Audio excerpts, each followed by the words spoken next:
Stanford University. Okay. All right, let's talk about time-like, space-like, and light-like. For that, we just go back to special relativity. Let's spell out what that means. And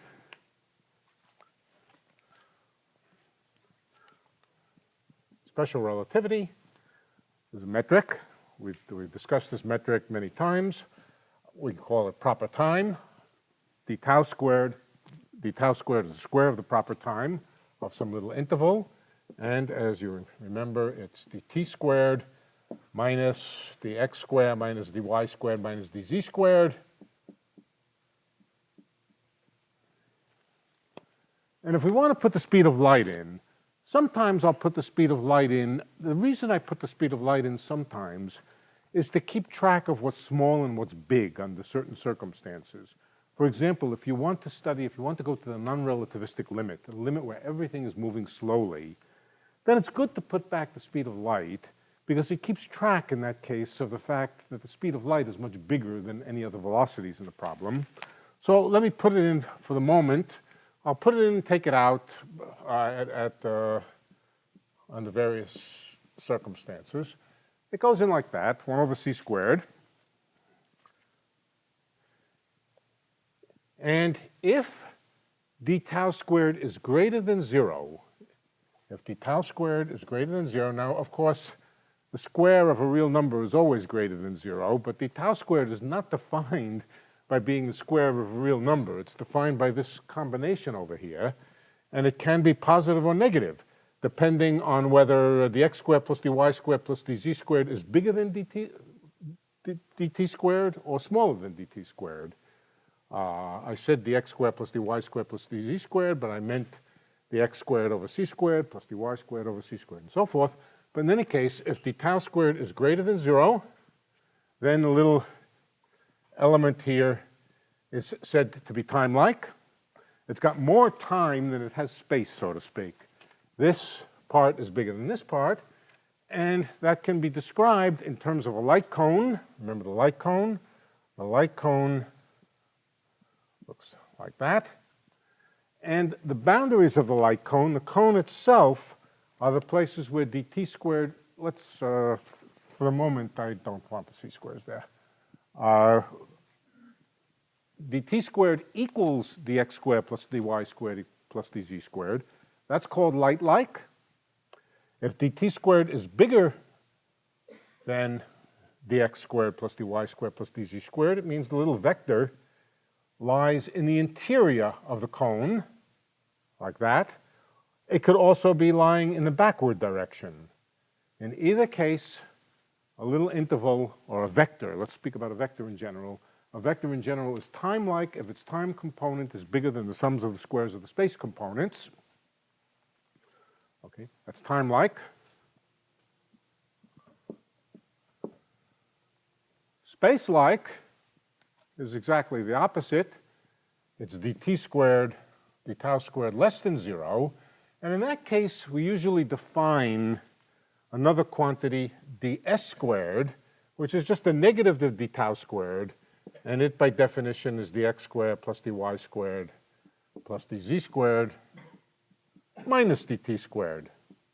It's the same object except with a minus sign. Space-like vectors are ones for which ds squared is bigger than 0, d tau squared is less than 0, and space-like vectors lie outside the light cone. Finally, there are light-like vectors. This is space-like. And finally, there are light-like vectors, and light-like vectors are the ones for which dt squared equals dx squared plus dy squared plus dz squared. Those are the trajectories of light rays, and they lie in the cone. They lie in the surface of the cone itself. Those are the 3 kinds of vectors that you can have. Just for a moment, consider what it would mean if there were two positive signs and 2 negative signs instead of 1 positive sign and 3 negative signs. Somehow, this would correspond to 2 time directions. That doesn't mean anything in physics. In physics, there are never two time directions. There are always one time and three space. Now, can you imagine a world with two time? I can't. Frankly, I can't. I can't imagine what it would mean to have two different time directions. And we will simply take the view that that's not an option. There is always one time-like direction in the metric here and three space-like. But that doesn't mean that there's a unique direction which is time-like. There are many time-like directions pointing within this light cone here. The invariant statement is a statement about the metric tensor. The metric tensor, we can write this in the form d tau squared is equal to g mu nu with a minus sign dx mu dx nu. The minus sign is a convention. It's always defined so that g mu nu dx mu dx nu goes with the space-like vectors having a positive sign here. Incidentally, one other thing, I'll just remind you, the proper time along a trajectory like this is a measure of what a clock along a trajectory ticks off.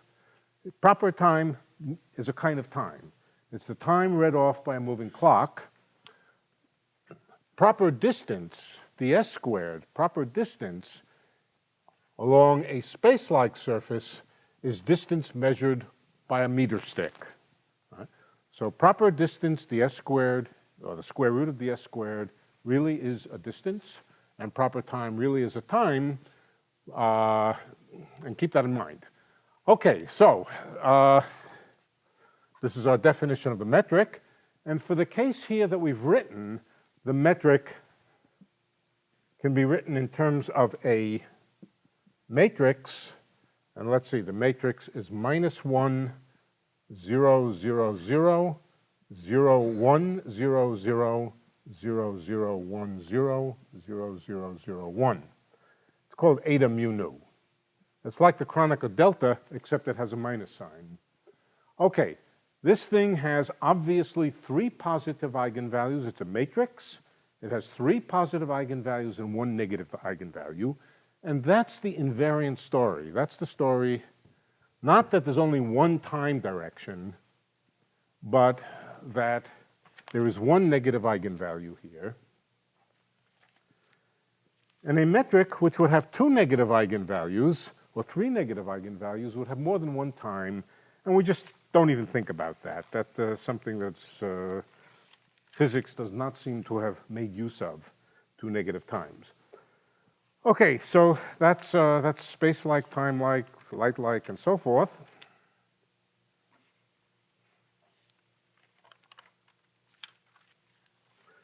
More generally, it could be in flat space, but certainly in curved space-time, the metric tensor G, the metric tensor cannot be chosen to be equal to this eta symbol here. It's a general function, G mu nu of x. But G mu nu of x cannot just be any old thing. At every point, at every x, there's a matrix. At every x, there's a matrix, every point. And at every x, there must be one negative eigenvalue and three positive eigenvalues. Wherever you are standing there, you should experience a world with one time direction and three space directions, or more exactly, one negative eigenvalue and three positive. Okay, so what that means is that every point in space has a light cone associated with it.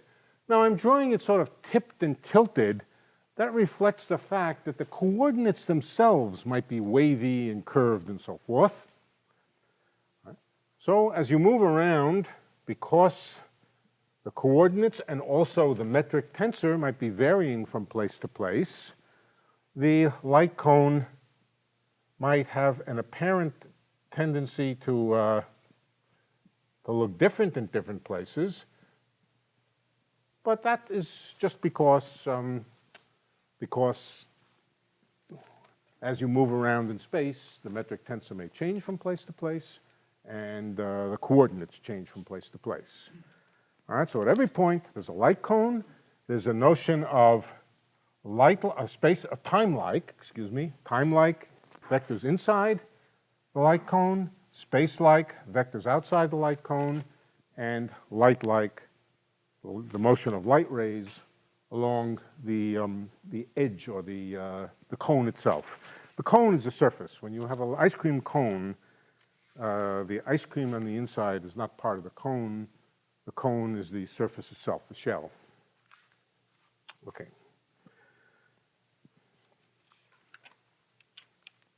So we have to make sure that when we write a metric, that it does have this property of the right number of positive and negative eigenvalues. Incidentally, that's called the property of having a certain number of eigenvalues positive and a certain number negative is called the signature of the metric. One says the signature of the metric, what is the signature of the metric of ordinary flat space, the blackboard, not space-time? The blackboard has 2 dimensions, and the signature of the blackboard would be plus, the x squared plus the y squared.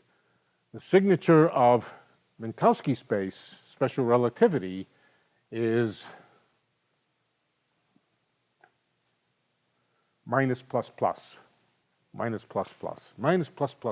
excuse me, minus plus plus plus. Okay, so we have to make sure that if somebody gives us a metric, wherever we got it from, we might get it as a present in the mail, we might calculate it from some equations of motion, some field equations. Always, we should make sure that that metric has signature minus plus plus plus. And if it doesn't, it means we did something wrong. Not only should it have that signature at every point, not at some point, it should have it at every point. Excuse me. Yeah. So there's a single eigenvector associated with a negative eigenvalue. There is a single eigenvector associated with negative eigenvalue. Is that the direction of the light? No. Is that related to the cut sheet? No. There's not a single vector. There's not a single eigenvector. Anything in this interior of this light cone is equivalent to everything else by Lorentz transformation. You can Lorentz transform this vector to any other vector. No. You see, that's incorrect. Supposing I gave you the metric plus, plus, plus, plus. Does that look like it has only one positive eigenvector? Sorry, does that look like it has 3 positive eigenvectors and everything else is not an eigenvector? No. Any vector, if this is the unit matrix, any vector is an eigenvector with plus 1. Here it's true that, you'll work this out, any time-like vector is an eigenvector of this matrix with eigenvalue minus 1. Any space-like vector is an eigenvector of this metric with plus 1, and any light-like vector is an eigenvector with 0. Okay, you can check that. That's something to check. Okay. This is still my question, which is, I'm trying to understand the shape of each of those light cones. This is the general relativity case. Yeah. How that relates to why they take different shapes and are totally different. Well, all right. Let's take this. Let's take this light cone over here. This light cone with x, y, z, t coordinates defined in this way. The light cone is a 45-degree cone with the generators of the cone, the lines in the cone here at 45 degrees. If I were to multiply, let's say dt squared by some number, let's divide this here.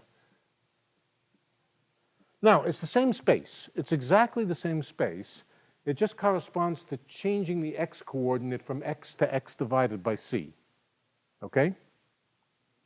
All right? But if I now drew the light cone in the coordinates x and t, it would look like this. If c was large, it would be squashed.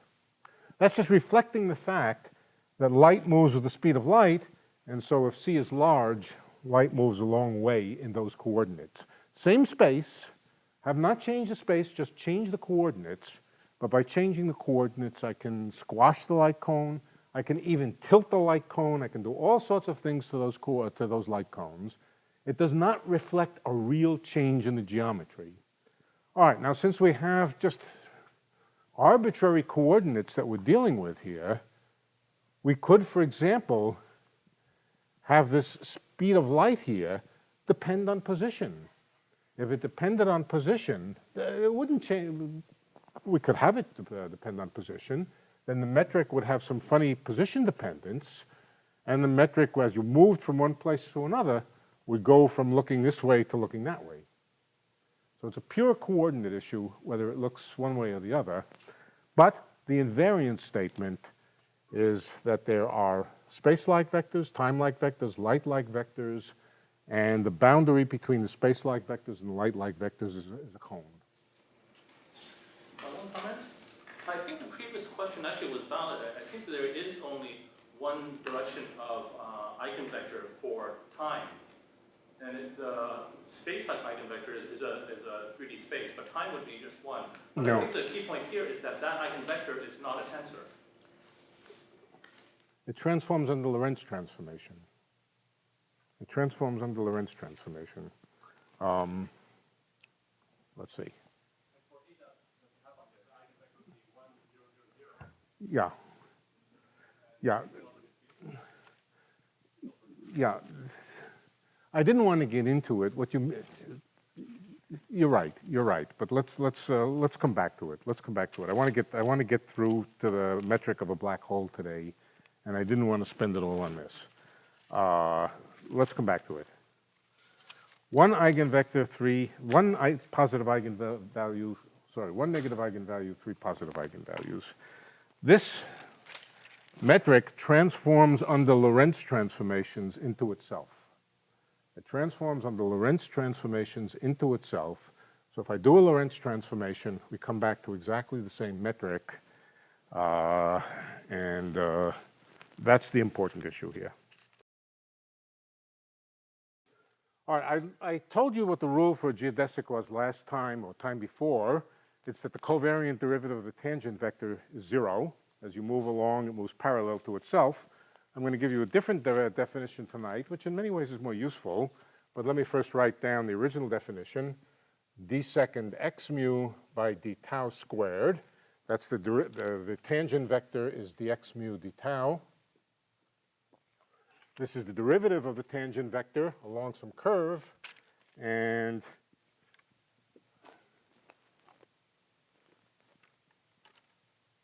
should it be plus or minus? I think plus.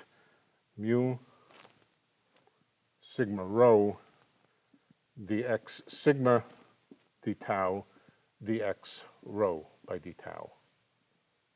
That's the definition of a geodesic. But there's another definition which is many times more useful.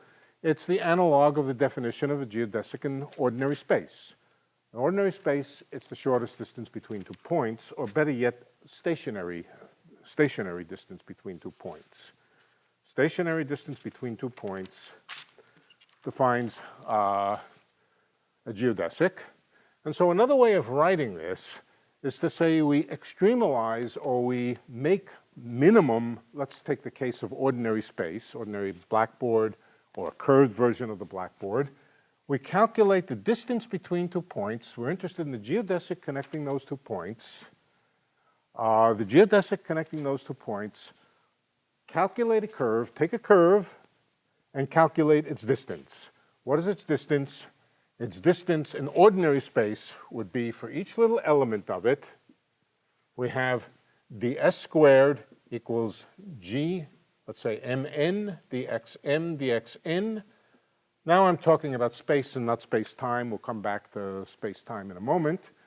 That's ds squared, or ds is just the square root of that. In other words, Pythagoras' theorem. Okay, that's the distance along a little piece of geodesic here. And then we just add, not geodesic, curve. Then we add them all up. And to add them all up, we just do an integral. That integral sign just means add them all up. Or add them all up, let the distances go to 0, add them all up, and that's equal to the total distance between those 2 points. Okay.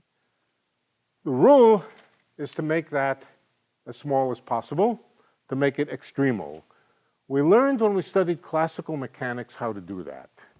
We learned when we studied classical mechanics that this is a problem in the calculus of variations.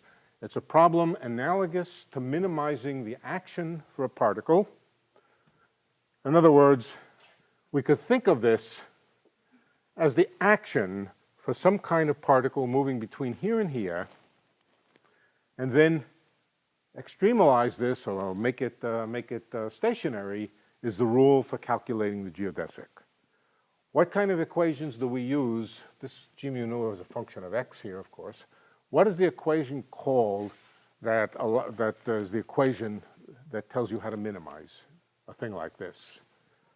It's called the Euler-Lagrange equations. It's Lagrange's equations for a Lagrangian which is derived from this action. Think of this as an action for a particle going from here to here. Minimizing it is like minimizing a principle of least action. When you go from the principle of least action to the Euler-Lagrange equations, the principle of least action turns into differential equations. Typically, it turns into F equals ma type of equations. Right? Going from here to here is exactly that operation. Here's an action or a thing to minimize. Here's the solution to it in the form of a differential equation. In fact, it sort of looks like acceleration is equal to something. This something is kind of like a force. Okay, so let's come to the real problem where we're not interested in distance but in proper time. In proper time, if I want to calculate the proper time between the 2 points, space-time points, I do exactly the same thing, except there's a minus sign here, and that's equal to the proper time between point 1 and point 2 in space-time. Point 1, point 2 in space-time, and there it is. That quantity is the thing. Do you maximize it or do you minimize it? Anybody know? You minimize it. You minimize it. Yeah, you minimize it. Sorry, you might. Let's see. Do I have the sign right? Let me get the sign right.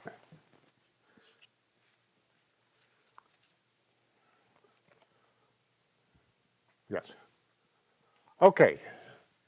Now, let's suppose this really corresponds to the motion of a particle that starts at this space-time point and ends at this space-time point.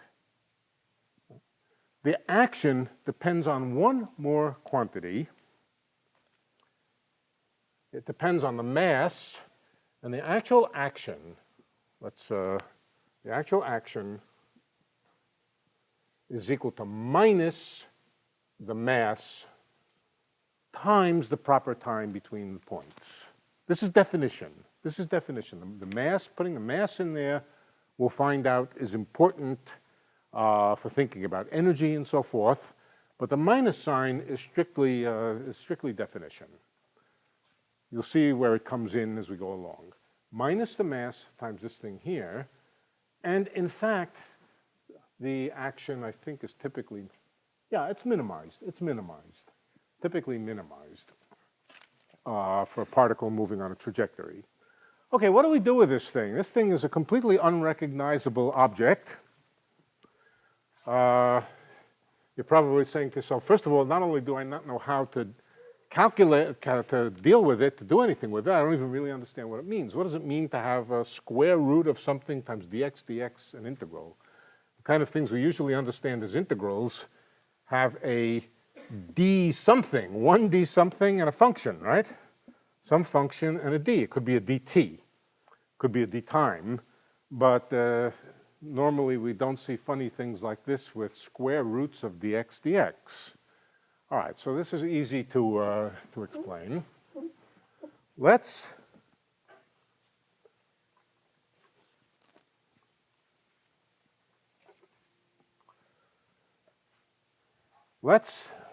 break up the interval into little time segments.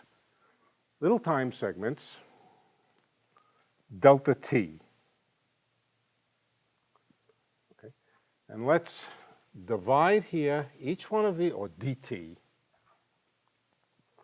Let's divide each one of these dx's by dt. Some of these dxm's might in fact be dt's. dt is, or t is one of the 4 coordinates. What happens if we have a dt? We just call it 1. What happens if we have a dx dt? We call it the velocity. Right? We call it just the ordinary velocity. Now I did something here. I can't get away with just dividing things by dt, but I've divided by dt squared, so I take, and on the outside I put dt. Should your indices be Greek? The indices? Yeah, the indices can be Greek in space-time. Now that we're in space-time, we can put Greek indices in there. Now that we're in space-time. And you see what we have? Each one of these components is equal to 1 if it's dt dt, or it's equal to a velocity along the trajectory, in other words, a thing like dx dt along the trajectory. These are components of the velocity of the particle, or just 1. And so each one of these things has a definite value along the trajectory, a certain function of the velocity. It's a function of the velocity and the position. So we have a square root of thing, function of velocity and position, times dt. This now has the meaning of a conventional integral along this trajectory here. And the integrand here is the Lagrangian. It is the thing which plays the role of the Lagrangian. Action, by definition, is equal to the integral of the Lagrangian, which is a function of velocities and positions.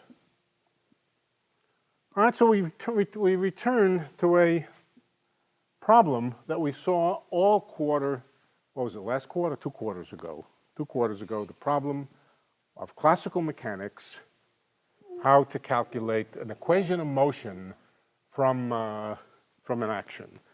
Now, I'm not going to do it here. What I'm going to do is tell you that if you work out the Euler-Lagrange equations, let me remind you what they are.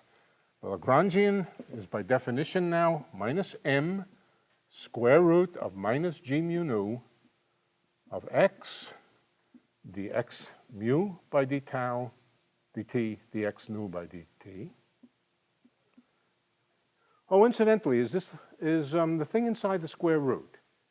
Is the thing inside the square root positive so that you can take its square root? It's got a minus sign here. It's positive. It's positive. This is the proper time, and it's always positive for a time-like trajectory. Particles always move on time-like trajectories. Real particles do not move faster than the speed of light. Incidentally, in case you missed it, a space-like trajectory is one which is going faster than the speed of light. Okay? So this is always positive inside here for a time-like trajectory. This is the Lagrangian. And what do you do with it? Yeah. Why is that item underneath the square root sign equal to the Lagrangian? Just because it's in the action equation? Yeah. Okay, by definition. By definition. By definition. But it's more than definition. If you now ask to minimize the action, it is equivalent to applying the Euler-Lagrange equations to this Lagrangian. So let's write them down. Let me remind you what they are. They're the derivative of the Lagrangian with respect to, let's call it x mu dot. That's the time derivative of x mu. Oh, incidentally, again, dt by dt is just 1, right? So dt by dt, just ignore that. This is a function of the space components of the velocity and x itself. All right, so what do? We take the Lagrangian, we differentiate it with respect to a velocity, then we take its time derivative and set that equal to dl by dxm. This is the Euler-Lagrange equations of motion that we learned all about in classical mechanics. All right, so the point is if you know the metric, you can work out an equation of motion for a particle whose motion will be a geodesic. Definition of a geodesic, it minimizes the proper time between 2 points. Now, how does that relate to this definition over here? Well, if you work out exactly this equation with a given metric here, you will discover that it's exactly this. It's exactly these equations here. So there's a little exercise. Work out the Euler-Lagrange equations and show that they are the same as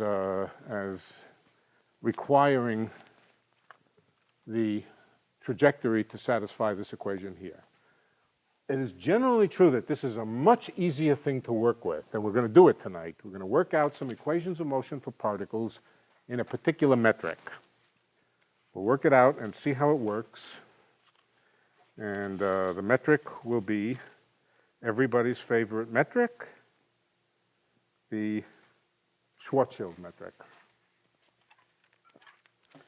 Okay, let's now come to the problem of studying the motion of a particle, or studying the metric and the motion of a particle in a real gravitational field, the gravitational field of the sun, or the earth, or a black hole, or whatever you have. In other words, a massive object, a massive spherically symmetric object, and we're outside the mass of the object, we're far away from the mass of the object, and we're interested in the metric of space in there.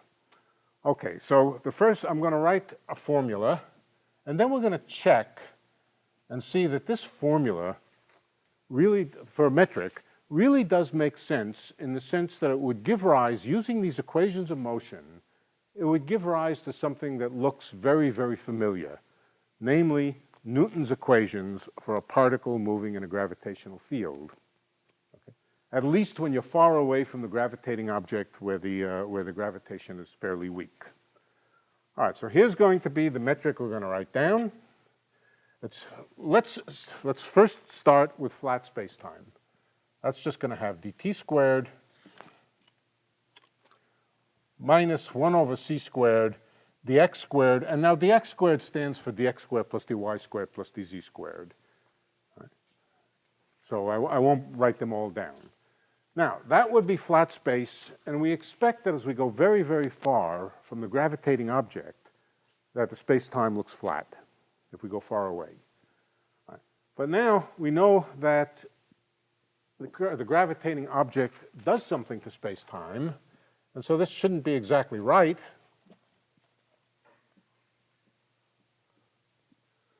Let's put in here 1. That will be there when you're very far away. And now let's put in something else, and we'll call it plus, I think plus or minus. Minus.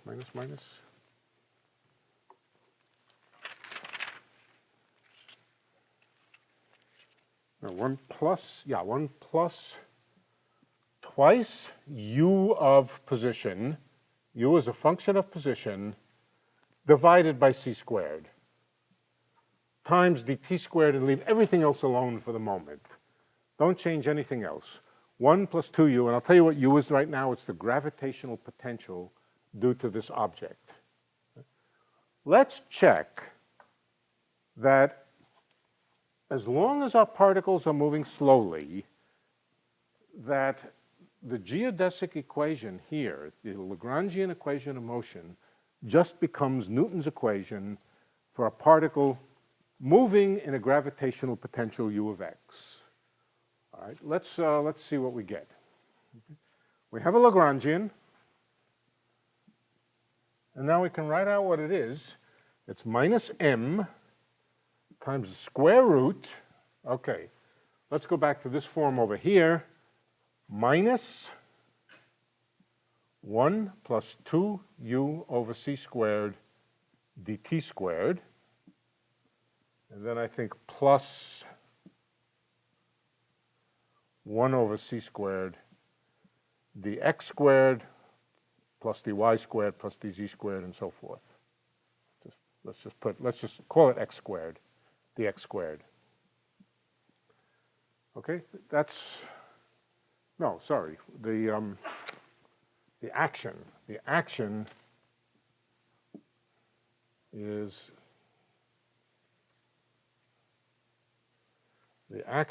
this thing, right? Square root of g mu nu dx mu by dt by dt. There we are, dt. Right. I simply wrote down what's here. G mu nu dx nu, that's 1 plus 2u over c squared, dt squared divided by dt squared, plus 1 over c squared dx squared by dt squared. If you don't understand what I wrote, tell me now. Okay. dt squared by dt squared, that's just 1. So that's trivial.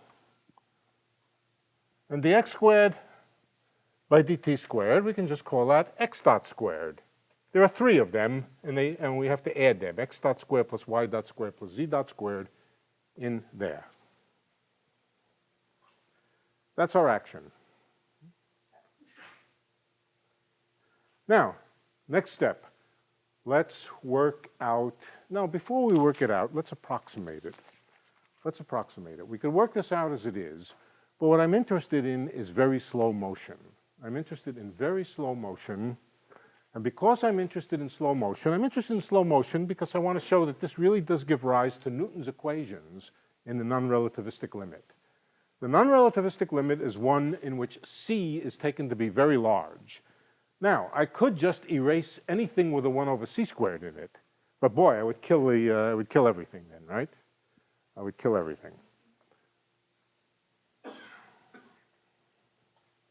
I left something out here. It's minus mc squared. If I'm really putting c's in, the action has an mc squared in it. Okay, an mc squared, it's just dimensions. Just multiply it by c squared. All right, there's our action. And now let's expand it for small quantities. What is it? It's, I'm sorry, I'm getting confused tonight. This is bad. Is this really minus here?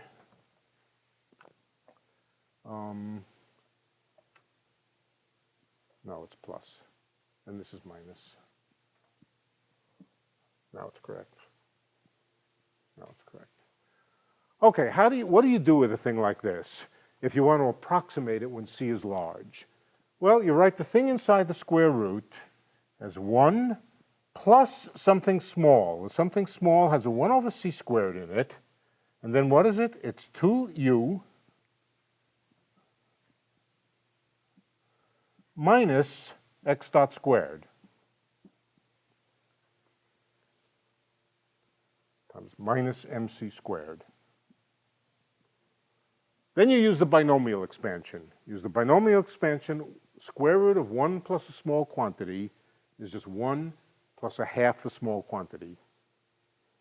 Okay, so this becomes minus mc squared times 1 plus 1 over 2c squared times 2u minus x dot squared equals. Finally, we look at this. It has a constant, minus mc squared. A constant in the Lagrangian makes no difference. The only thing you do with a Lagrangian is you differentiate it. So when you differentiate this term, it makes no difference. The rest of it here has term minus c squared cancels, we get, and the 2 cancels, and we get minus m times u. Then the other half of it has mc squared divided by 2c squared, that's plus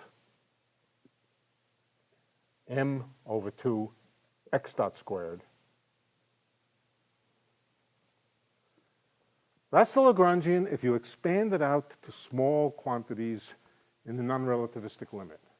Notice what it has. It has this constant, which is irrelevant. It has a conventional kinetic energy, 1/2 mv squared, and then it has a potential energy. It has a potential energy.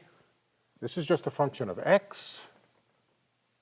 It has a potential energy which we get to choose. We choose whatever we like for the potential energy there. Incidentally, for a gravitational problem, the potential energy of a particle is always proportional to its mass. So here you see it, the potential energy is proportional to its mass. If you work out from this, the equations of motion, of course what you're going to get is just Newton's equations for a particle in a gravitational field U. Okay. What will the equations be? They will be x double dot is equal to minus m du by dx. That's the force.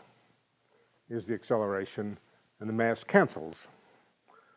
Okay, so the main point here was that this action, which is equivalent to the geodesic here, is easily worked out just by thinking of the Euler-Lagrange equations, and it's even easier to work out if you're in the non-relativistic limit, where you just say c is very, very large, 1 over c squared is very small, and just expand the square root.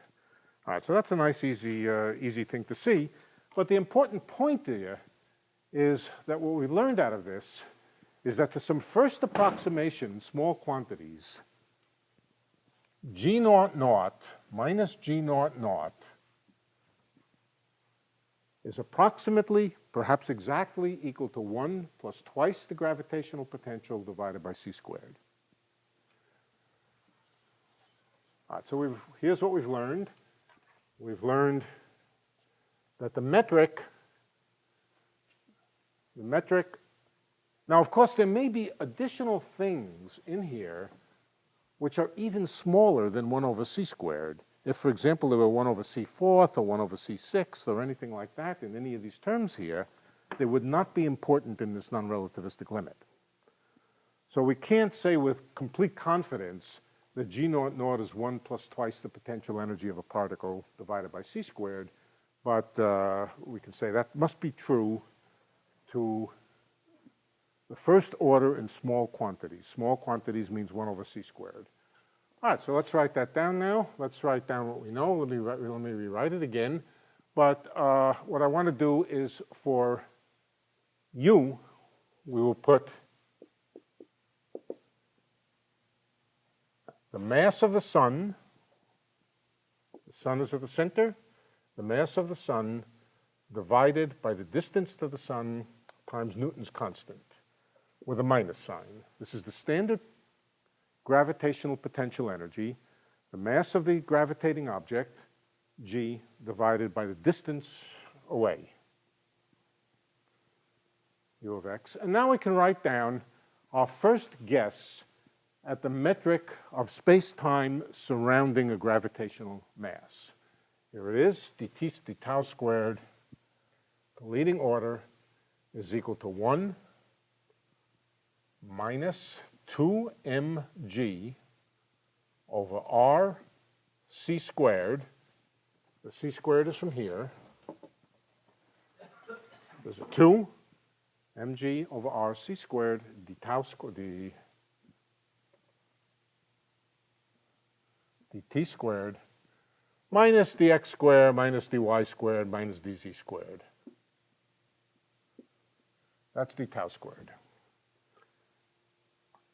And of course, plus, over c squared, plus smaller things. Is that beginning to look familiar to anybody? You recognize this piece? Some of you? Schwarzschild metric. The Schwarzschild metric, or the metric of a black hole, but not quite. Let's put c squared r here. Right. Now, next, let's take dx squared plus dy squared plus dz squared. That's this piece over here. That's just the ordinary metric of three-dimensional space. In this formula over here, only the time component of the metric has been fiddled with. The space-space components of the metric and everything else have not yet been fiddled with. They will a little bit, but not too much. All right, the x squared plus the y squared plus the z squared is just the usual metric of ordinary flat space. Let's take flat space in polar coordinates. Polar coordinates, three-dimensional polar coordinates. Three-dimensional polar coordinates are characterized by a distance, namely a distance from the center of the sun in this case, a distance, and a pair of angles. The pair of angles can be a polar angle and an azimuthal angle. So let's see. So let's draw a sphere here. This is a point on the surface of the sphere. The sphere is at distance r. There is an angle from the plane, from the horizontal plane here. We could take it to be the angle from the North Pole, but I think I'll take it to be the angle from the equator. The horizontal plane here is the equator. The angle from the equator is called theta, and then there's the azimuthal angle that can be measured from here. That's phi. Phi. Okay, now what is the length element on the surface of a sphere like this, or on the surface of a sphere of radius r? Right? The length, or better yet, how is this metric expressed in polar coordinates? I'm going to write it for you. It first of all has a dr squared. Incidentally, if this were two dimensions, you would know what to write. You'd write dr squared plus r squared d theta squared, right? What you would write in two dimensions would be dr squared plus r squared d theta squared. And that's there. That's correct. Still the same. But there's another term. And the other term is cosine of theta squared d phi squared. This is the metric of ordinary three-dimensional space in polar coordinates. Two angles and a radius. The r squared plus r squared times this. Why are we doing polar coordinates? Because polar coordinates are the good coordinates for studying the central force problem. Polar coordinates are convenient. You don't want to use x, y, and z to study the motion of a particle in a gravitational field. You want to use the polar coordinates. And so we're going to write this metric in terms of polar coordinates. And we have it now. All we're going to do is make one change. We're going to give this a name. D theta squared plus cosine theta squared d phi squared. We're just going to give it a name so we don't have to write it over and over. We're going to call it d omega squared. For no other reason than to not have to write it over and over. Okay, so we now have the metric of ordinary space, r squared d omega squared. And that's what goes here. That's exactly what goes here. So let's now rewrite. Question? Is there a question? No. Okay. Let's rewrite this. 1 over c squared dr squared, that's this, minus 1 over c squared r squared d omega squared.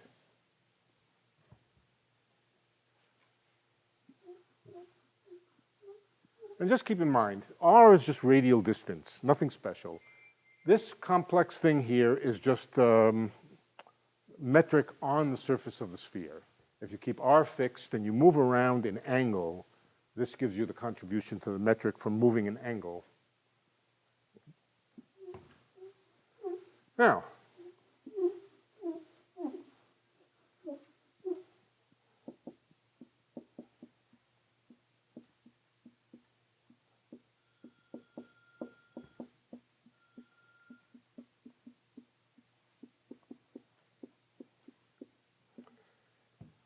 there's something terribly wrong with this metric. Something very, very wrong with it. It's fine when you're far away, but there's something deeply wrong when you get in close to the center. What happens when r becomes too small?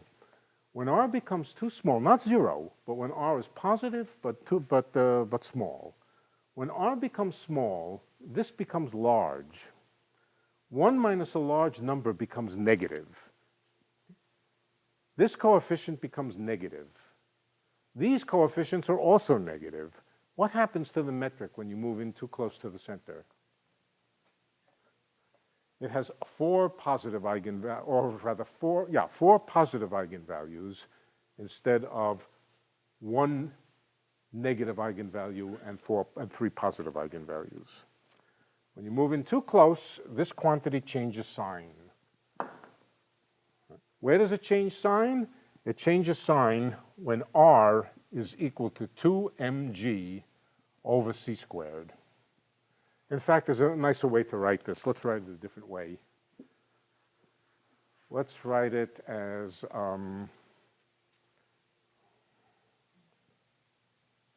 R minus 2mg over c squared divided by R, thing in the bracket here. R over R is 1, 2mg over c squared divided by R is this thing here.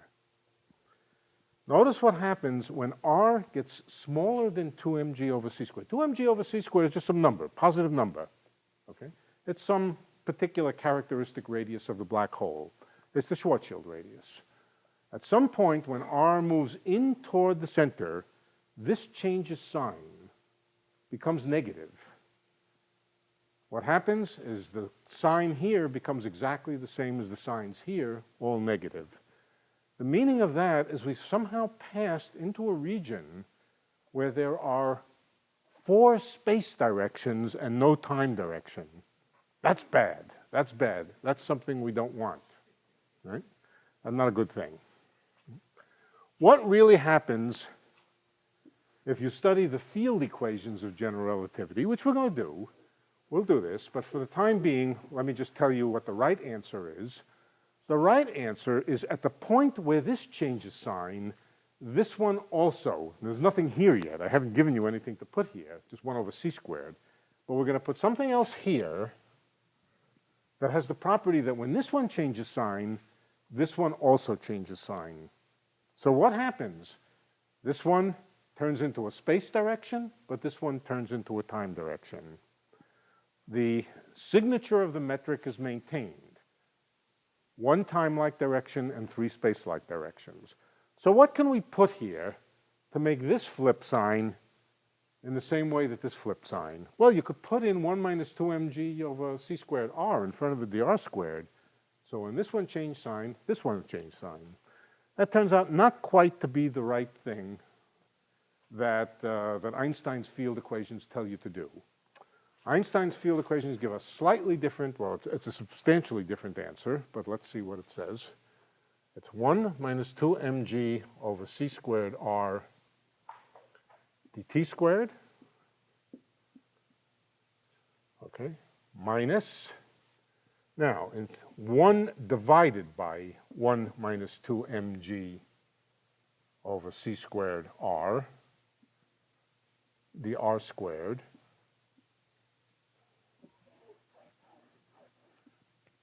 minus 1 over c squared r squared d omega squared.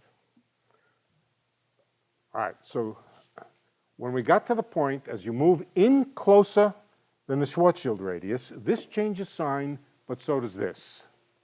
Because they both change sign, the signature of the metric stays the same. But something very odd has happened. The thing that we're calling t here becomes a space-like direction, and the thing that we're calling r becomes a time-like direction. They flip. Once you go inside that radius, the coordinate r becomes a time, and the coordinate t becomes a space direction. This is not easy to visualize, but I will give you the tools to visualize it as we go along. Something has happened as we passed in through a certain surface, the surface being r equals 2mg over c squared. When you pass inside there, there's a flip between time and radius.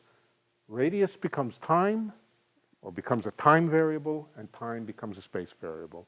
This is completely mysterious for the moment, but I assure you we will explain in some geometric detail what it is that's happening here. Cross that line? Yes. How much time does it take to kind of cross that line? Say it again. How much time? I mean, like, How much time what?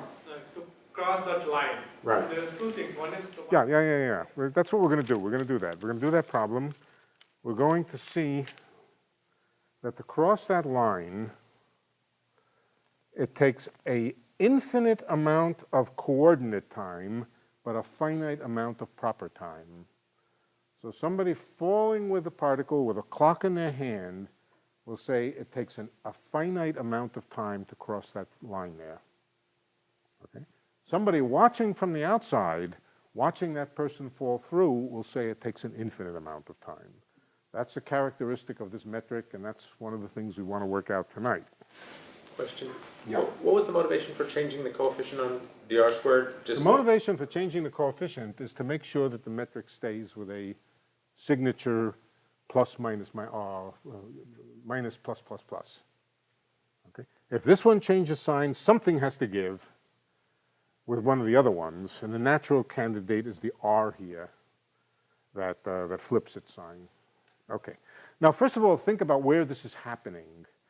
This is happening at a distance or a coordinate r equals 2mg over c squared.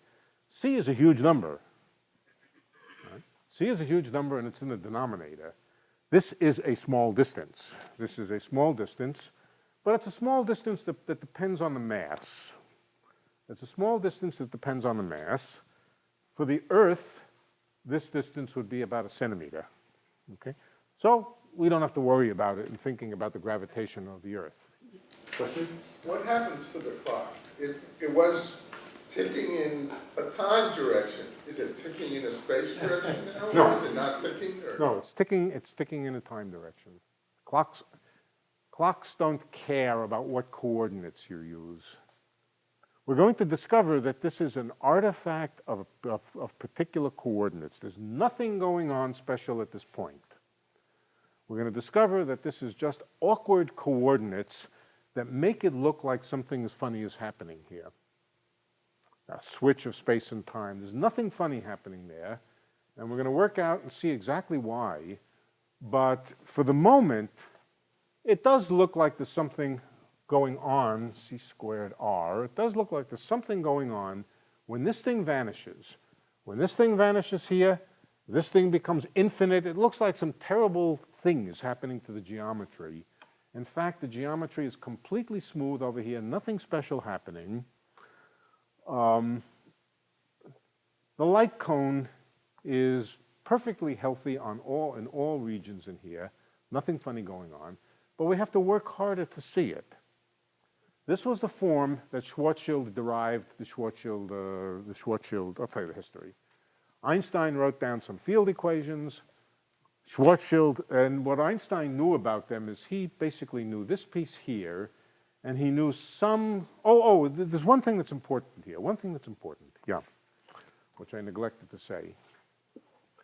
How big is this correction here?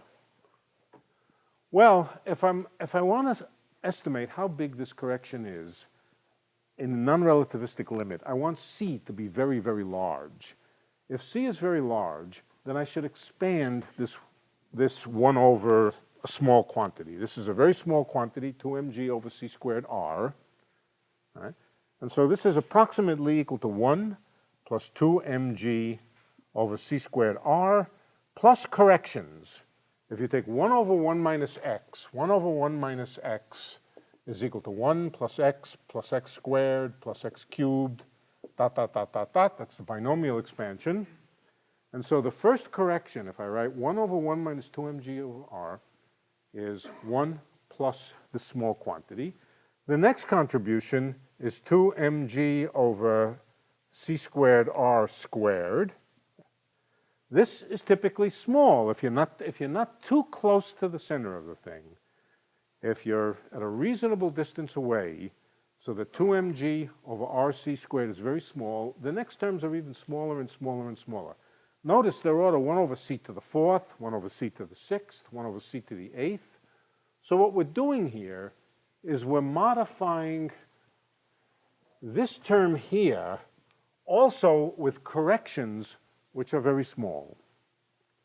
The next correction here does contribute to the motion of particles and so forth, but not in the non-relativistic limit. The next correction here would be something of order 1 over c to the 4th, the x squared, blah, blah, blah, blah, blah, and 1 over c to the 4th is very, very small. So as long as you don't get too close where r is too small, this correction is pretty negligible. It's order 1 over c to the 4th. This should be a c squared here. I'm sorry. This should be a c squared downstairs.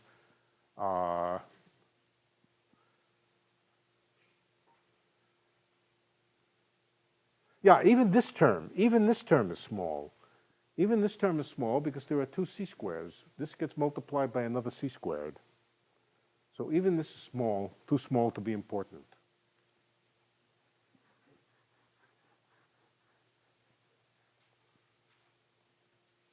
I don't think I've convinced you that I can throw this term away, have I? Okay, let's do it again.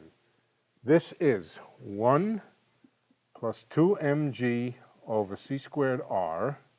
Next term is 4m squared g squared over r squared 1 over c to the 4th, dot, dot, dot, and it all gets multiplied by 1 over c squared. All gets multiplied by 1 over c squared. And notice that even the first correction here is 1 over c to the 4th. Much smaller than the original term dt squared. Even these things are small, but especially the correction to a small thing is even smaller. So this is negligible compared to this. And we simply don't have to worry about it. For slow particles, for particles moving much slower than the speed of light. Okay, let's come back to this metric here. Before we analyze it and see what's going on at this point where you cross from space to time, where you cross the horizon of the black hole, let's use it. Let's use it and see if we can figure out how particles move. Not in the non-relativistic limit, but let's do better. Let's see if we can answer how particles move without taking any approximations. If we're not going to do any approximations, incidentally, we might as well set c equal to 1. Let's set c equal to 1. Keep in mind that we set c equal to 1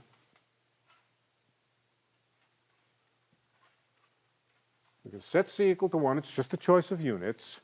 And now see if we can see how particles move in the presence of this metric. And it's not so hard.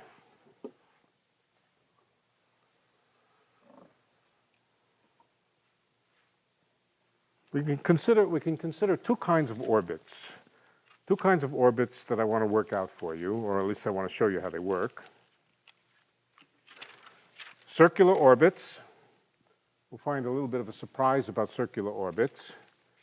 And then radial orbits. Radial orbits, maybe I'll do radial orbits. I think we'll do radial orbits first. I think we'll probably run out of time for circular orbits. Which would you rather see? Circular orbits, what? We're going to do both. We'll do both. One falling radially in.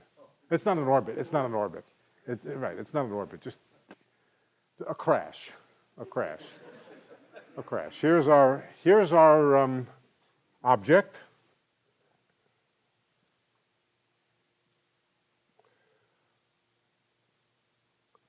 A rocket crashes into it, and the question was already asked: how long does it take for that rocket to reach the horizon?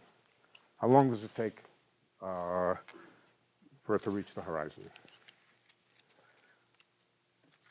Okay.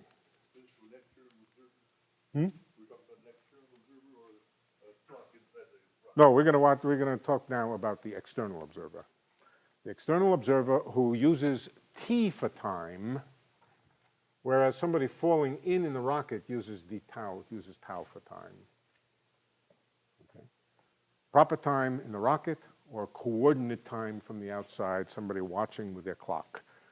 Somebody on the outside watching this thing with their clock uses time t, conventional time.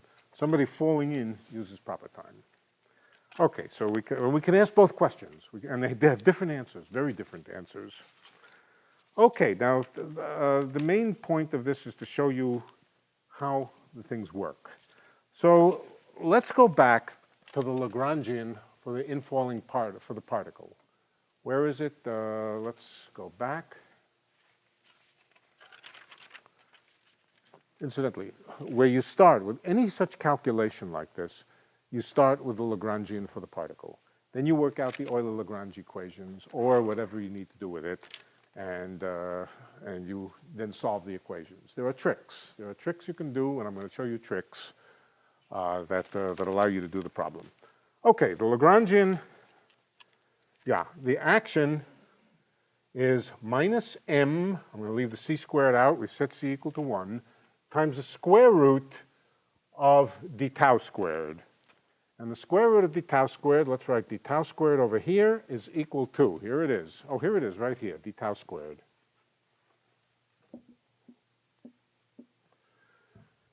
I'm also going to assume that the particle does not change its angle. When it comes in along a particular angle, and we will not have to worry about the piece of this over here. We're not moving around an angle, and so if we're not moving around an angle, as the particle falls in, we can say that d tau is equal to the square root of 1 minus 2 mg over r dt squared minus 1 over 1 minus 2 mg over r dr squared.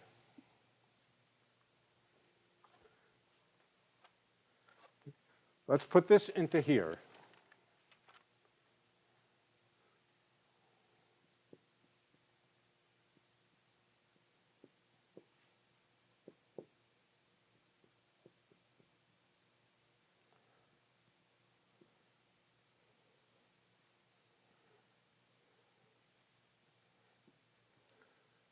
This is the action in this integral here.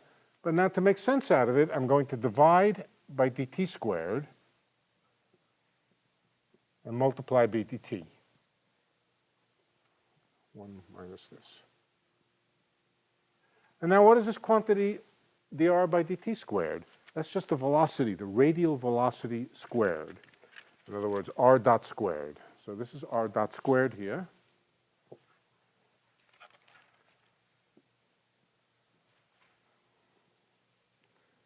And I have a Lagrangian. Here's my Lagrangian. L is equal to minus m square root of 1 minus 2 mg over r minus 1 over 1 minus 2 mg over r times r dot squared. The coordinate in this case is r, and here we have a Lagrangian. Okay. Fortunately, this problem is easy. Or at least it's easy to see what's happening. Let's not worry about the exact solutions. Exactly solving it is a little bit hard, but seeing what happens is easy.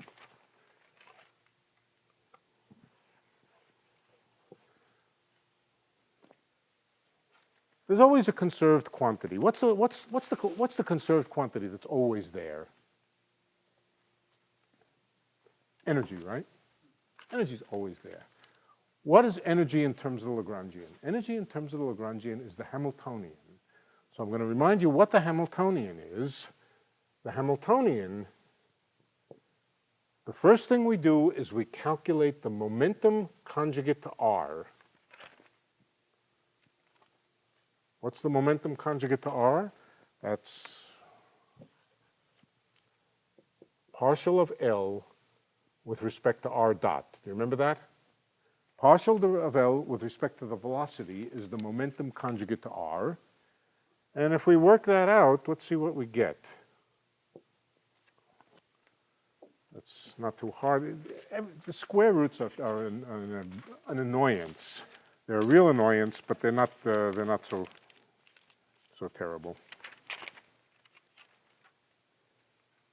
You know, I don't think I will work them out. I'll let you work them out. Partial of L with respect to r dot is a straightforward thing to do. You just differentiate with respect to r dot, and you get p sub r. What do you do with it? You multiply it by r dot. and then you subtract the Lagrangian. Partial of L with respect to r dot, you multiply it by r dot, you subtract the Lagrangian, and that's called the Hamiltonian, or the energy. That's the energy of the system, and you can work it out. You work it out. I'm not going to work it out. Here it is. H is equal to 1 minus 2 mg over r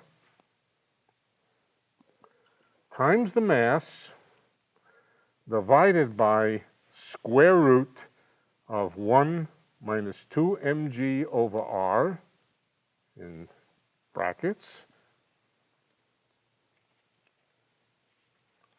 times r dot squared, I believe. Sorry, minus 1 over 1 minus 2 mg over r dot squared.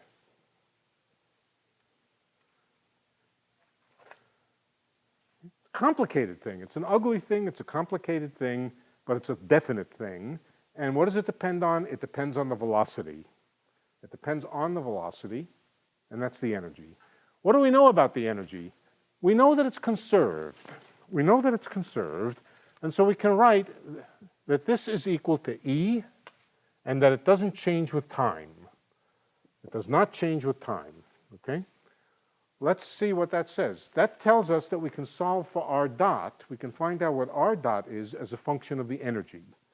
I'm going to write down what r dot is as a function of the energy.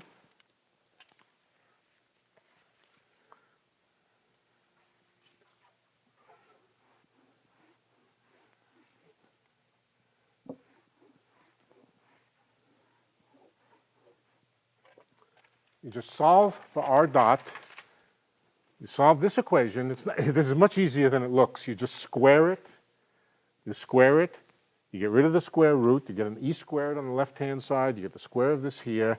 And you turn it over and calculate r dot. Okay, let's see if I can find it. Here it is. Here's what you get. It's not at all complicated. R dot is approximately equal to, I'll tell you when it's r minus 2 mg over, oh, it's easy. No, it's not even approximate. It's exact. R dot is equal to, oh, very easy. Yep.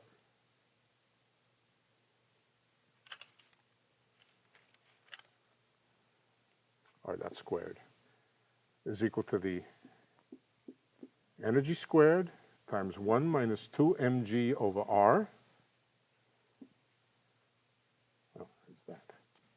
Squared minus 1 minus 2 mg over r cubed divided by the square of the energy. It doesn't really matter what it is. It's a definite thing, but what does matter is what it does when r is near 2 mg. When r is near 2 mg, something bad happens to it. R dot is approximately equal to the square root of r minus 2 mg divided by 2 mg. Remember what 2 mg is? Mg is the radius of the horizon. R equals 2 mg. And what this is telling us is as the particle falls toward the horizon, its velocity goes to 0 as it falls towards the Schwarzschild radius. Its velocity gets smaller and smaller. Instead of accelerating, it gets smaller and smaller and smaller. Can we see that from here, I wonder?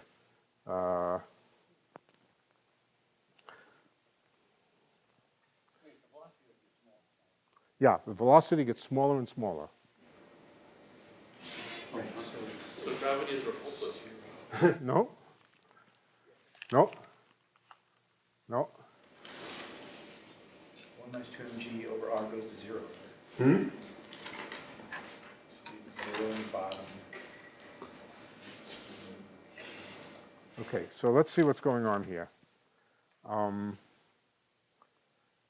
This goes to 0.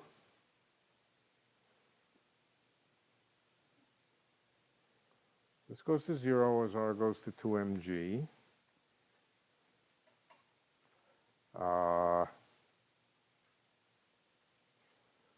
This goes to 0. So this is 0. No. This will go to 0. The first term here also goes to 0. And then we'll have in the denominator r dot squared, or times 1 over this thing here, square root. So this goes to infinity. Zero to reach to zero because to keep E constant. It also needs to go to zero to keep E constant. R has It to, has to approach zero because 0 by 0 is something, but the numerator and denominator Yeah. has to go to 0 and with a common ratio. This goes to infinity, right? So if r dot did not go to 0, this would be 0 over infinity, which would be 0, but it can't be 0. It's supposed to be the energy which is conserved.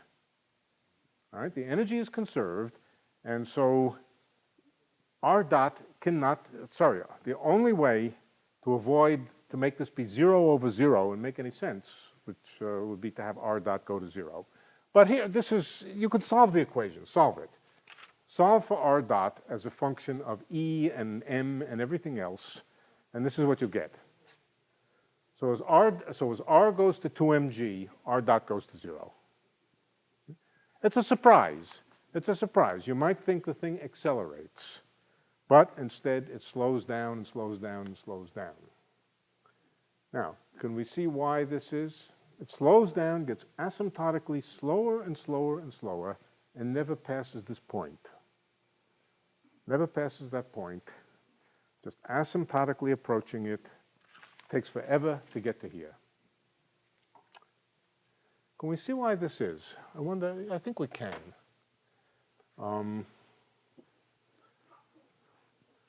Let's go back to the, let's go back to the Schwarzschild metric.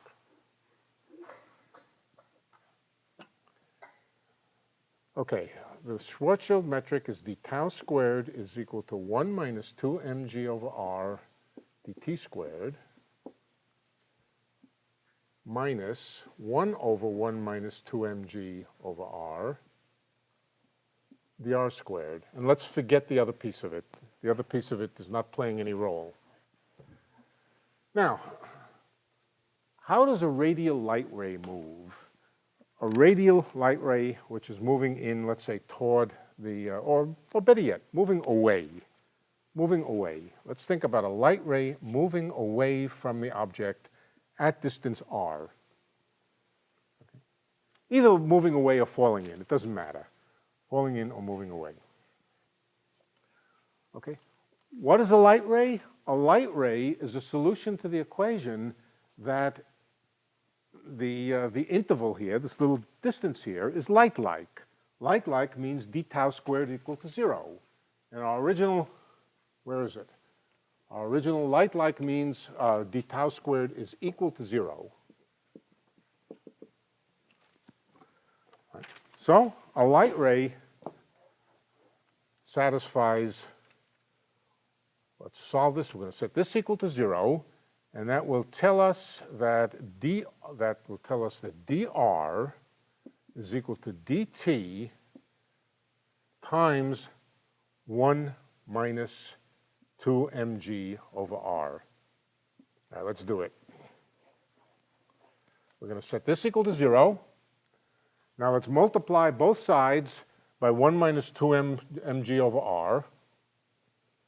That'll give us 1 minus 2 mg over r squared.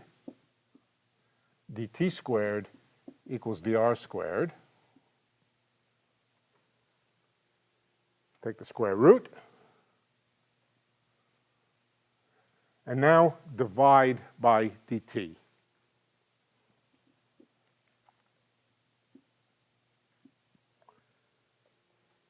That's a light ray. That's the fastest thing that can ever be. A light ray, nothing can be faster than a light ray falling in. This could be falling in, dr by dt, either positive or negative. This would be an infalling light ray. And what do we find? That as r goes to the Schwarzschild radius, what happens to this at the Schwarzschild radius? This goes to 0. This is equal to r minus 2mg over r, and that's equal to the radial velocity, r dot, the magnitude of the radial velocity. Even a light ray gets stuck as it's moving toward the, is it moving with the speed of light? Of course it's moving with the speed of light. What else could a light ray do?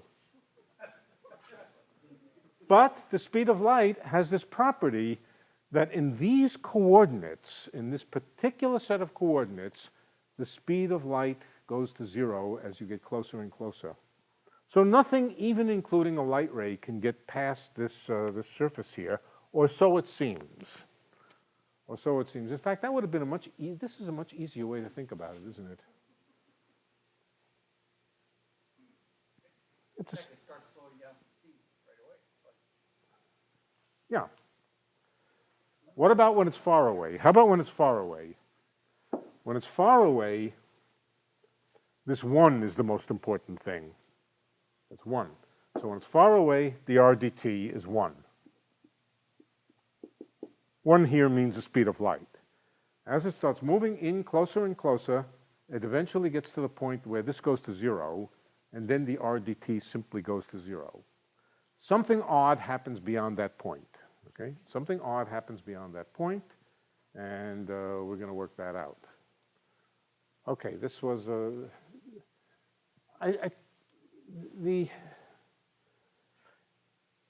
problem with general relativity is the principles are pretty simple, and the computations are always ugly. They're almost always ugly. There's nothing nice about the actual computations. The principles are simple, and they give rise to complicated equations. It's just the way it is. But if you ask, let's have some questions now. And if I have one up here. So I've read a thing that when matter falls into a black hole, some radiation is given off, I guess, at that boundary. Is that well, correct? obviously, if it was right at that boundary, it wouldn't get anywhere. Yeah, well, that's what I was about to ask. So I'm thinking, well, how can radiation be given off? Because it never reaches the boundary for something outside. You mean it would never escape from the boundary? Yeah. Yeah, this fact that this is the magnitude of the velocity. The magnitude of the velocity goes to 0 either for ingoing or outgoing radiation. Let's see, what did we do here? We had an equation that this is equal to this squared. Before I took the square root. Now, there are two solutions when I take the square root. The two solutions when I take the square root are plus and minus. The plus solution, the r dt, is outgoing radiation. All right, outgoing radiation or outgoing light moving out, the radial velocity is positive. The negative solution here is light falling in. But in either case, the magnitude of the velocity goes to 0. So you're right. If you start a light ray right at the Schwarzschild radius, it won't get anywhere. In fact, a light ray will just sit at the Schwarzschild radius. A light ray interior to the Schwarzschild radius will fall in. A light ray exterior will go out. But the closer it starts to the Schwarzschild radius, the longer it will take to escape. Right? That's what this is saying. So the so-called Hawking radiation? Well, it materializes outside the black hole. It doesn't materialize. It has to be a little bit outside. Has to be a little bit outside. But, if it starts out very, very close, it will sit there for a very, very long time. And then after a very long time, it will be observed to be a little bit away, and then a little more away, and a little more away, and then it will go off with the speed of light. So, The one which is falling, it looks like photon with greater than 0 stationary mass. why? The one which is, the photon if it is falling, since its Photon- apparent velocity is almost zero. It looks like photon with non-zero stationary mass. It's not the case, right? No. Why do you think it has non-zero mass? Okay. No, I mean, oh sorry, non-zero stationary mass. It has some mass, but it apparently is stationary. It's apparently stationary. We're going to find out that from the point of view of somebody falling with a photon, the photon moves with the speed of light, and everybody, including the photon, just goes sailing right through. This is an artifact of peculiar coordinates at the horizon. There's nothing really going on that's strange at the horizon. The Schwarzschild radius is the horizon. One other thing that I should emphasize is that if we were really talking about the sun or the Earth, well, the Earth is how big? The Earth is 12,000 kilometers and 6,000 kilometers in radius. Yeah, Earth is 6,000 kilometers in radius in Earth. This Schwarzschild radius for the Earth is about 1 centimeter. So it's a little thing like that. And this means that you don't trust the solution in the interior where there's real stuff. This solution is only correct outside the region where the stuff is, where the matter which creates the gravitational field is. So this is the solution of the equations of motion for a lump of material outside the lump. Now, it's only if the lump shrinks and becomes smaller than this radius here that this radius means anything particular. It's only if the whole thing were to collapse down to a radius smaller than the Schwarzschild radius that the solution is meaningful and correct down to such small distances. So there's nothing funny going on near the center of the Earth. In particular, even this thing which I'm telling you is really not so funny, even this does not happen near the center of the Earth. The center of the Earth does not have a horizon. Rather, the solution is different in the interior than it is on the outside. They have to be pieced together. But if the Earth were to collapse and shrink to smaller than the Schwarzschild radius, then this would be the solution. Okay. So one question from our point of view, anything that falls, quote, into the black hole doesn't really go into the black hole. It just, all the matter that falls in stays on the surface. So, From us watching it, in a sense, that's true. Right. We will not perceive it passing. We will watch it, and it will asymptotically get slower and slower and slower and slow down, never passing it, whereas somebody riding with the infalling material will just sail right through the horizon. Well, question, if for an outside observer, if nothing can ever get to the event horizon of a black hole from the point of an outside observer could never grow, and by extrapolating backwards, it could never form. So if you just accept... If what?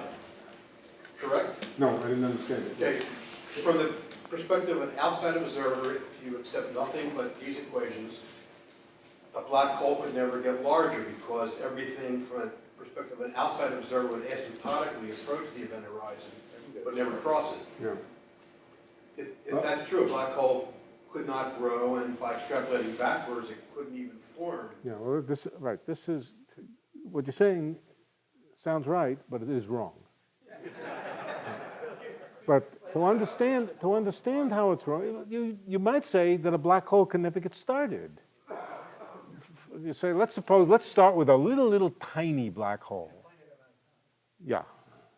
Let's start with a tiny black hole, and now let's throw stuff into it and try to make it bigger.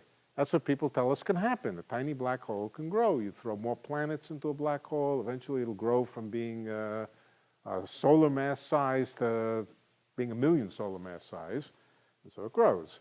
But I've just told you also that nothing ever gets to the horizon. So there's something not quite right. Right. Okay, we're gonna work out some examples. We're gonna see exactly how a black hole grows. And the answer is it does grow. Another question. Suppose you're standing at, you're outside a black hole, Yeah, you drop a sports car into the black hole, yeah, and you track it with a radar gun. yeah, You look at how fast it's going. yeah. What do you see? At least at first, it starts going faster and faster, right? Yeah, sure. What, no, I'm sorry, yes, that's right. Yes, certainly it starts going faster and faster, but until it starts to go slower and slower. No, there's a specific point where it sort of turns over and starts to look slower and slower, you know? Well, let's see, the radar gun is out here, right? Yeah. So as this thing falls, it flattens out. It must flatten out because the two edges of it, the front of it and the back of it, never get past the horizon. And if the front and the back never get past the horizon and both asymptotically move toward it, it gets more and more squashed. But now the radar gun sends in its radar, and its radar does the same thing. Its radar never catches it. The radar will never catch the infalling thing. It will also slow down. So after a long period of time, your car will be squashed against the horizon here, and the radar beam will also be squashed against here. They'll both be inching slower and slower and slower toward the horizon, with the radar beam never quite catching the horizon. Yeah. It'll take longer and longer. That's right. It'll take longer and longer. And when the radar beam bounces off, it will be enormously redshifted. So I don't have to ask the follow-up question, which is how do you talk yourself out of a speeding ticket? Yeah, right. Exactly. This is how you, right. Yeah. Yeah. No, what I said about the radar beam not catching up would be true if this were if this were a light ray. But it just takes an enormously long time for the radar beam to catch up, and when the radar beam reflects, it's enormously redshifted. But yeah, you beat that ticket because the radar gun's not good enough. The radar gun is not good enough for what reason? To catch you speeding close to the horizon. You're not speeding anymore. Right. Question. Yeah. So the statement that, the naive statement, I guess I would say, that speed of light is constant no matter what reference frame you're in, is that only true in special relativity, or what is it we're saying here, I guess, about that? No, what is true, all right, again, we have somebody falling in who's in a car, and that car gets squashed down and down and down.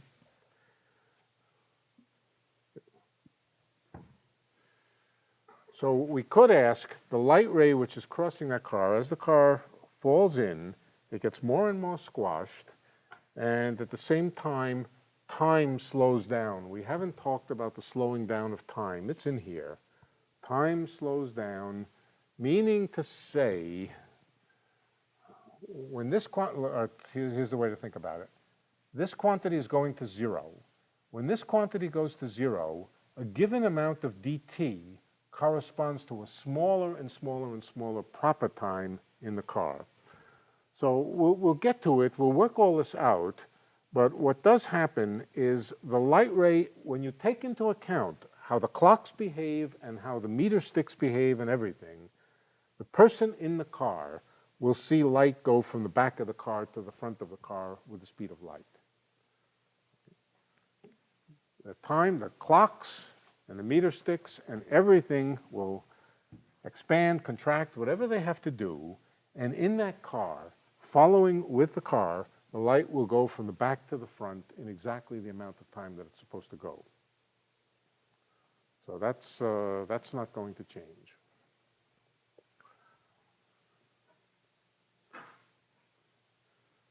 We'll work that out. We'll work it out. We'll work it out. Yeah. Yes, Kevin. If gravity is about the shape of space-time, what does it mean to unify gravity with the other forces? Nothing right now. What does the attempt even mean? I mean, Well, is there some character of the other forces that are affect the space of. Most ideas about unifying gravity together with the other forces involves adding other dimensions to space. When you add other dimensions to space, the gravitational field becomes more complicated. It has more components. And the additional components of the gravitational field, when viewed from 3 dimensions, or three space, 1 time dimension, the other components become the fields associated with electromagnetism, associated with the standard model, and so forth. So from the point of view of 3 plus 1, ordinary 3 plus 1 dimensions, 3 plus 1 dimensions means 3 dimensions of space, 1 dimension of time. You have a bunch of fields in addition to the gravitational field. When they're put together into a higher dimensional space, all you have is the gravitational field. So that's most attempts at unification work along lines like that. That the additional directions of space, motion in the different directions and the additional directions of space give rise to properties for particles, for example, which are their charges, which are their various properties. And that's where most ideas about unification go. But so in the end, it's all gravity, like gravity in higher dimensions. Yeah. In those theories that end up resulting in multiverse type ideas, is the signature of the metric always 1 plus 3 in all of those? Well, you can ask in whether the current versions of the theory, or you can ask whether in reality. In reality, nobody has the vaguest idea. Could there be regions of space with odd properties of different signatures? I have no idea. So that sounds like the signature then is mostly an empirical observation. There aren't really theories. No, it's more than that. It's a classical property of general relativity. The general relativity equations of motion will resist a change in signature. As the signature tries to get to the point where it's going to change, the energies become explosive, and it's kind of like trying to exceed the speed of light. Energy blows up at the point where the speed of light is approached. Energy blows up as the signature of space-time starts to get close to the point where it could shift. So it's more than a statement of empirical fact. It's a property of Einstein's general theory. On the other hand, you can ask, well, what happens if you add to Einstein's general relativity quantum corrections, all sorts of things, and then nobody knows.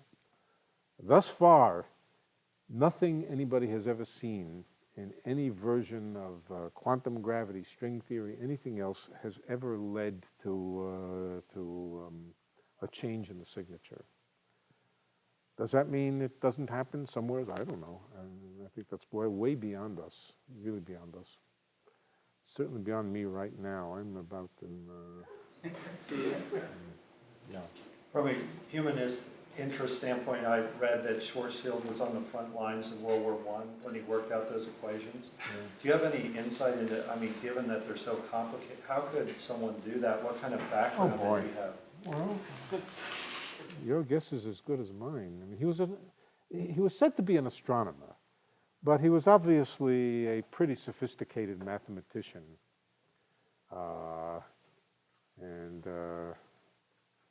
Yeah, he was in World War I. I don't know. It boggles the mind. You know, sometimes when I want to go into deep withdrawal, I sit down and solve equations. It is one way of going into withdrawal, I can tell you. For more, please visit us at stanford.edu.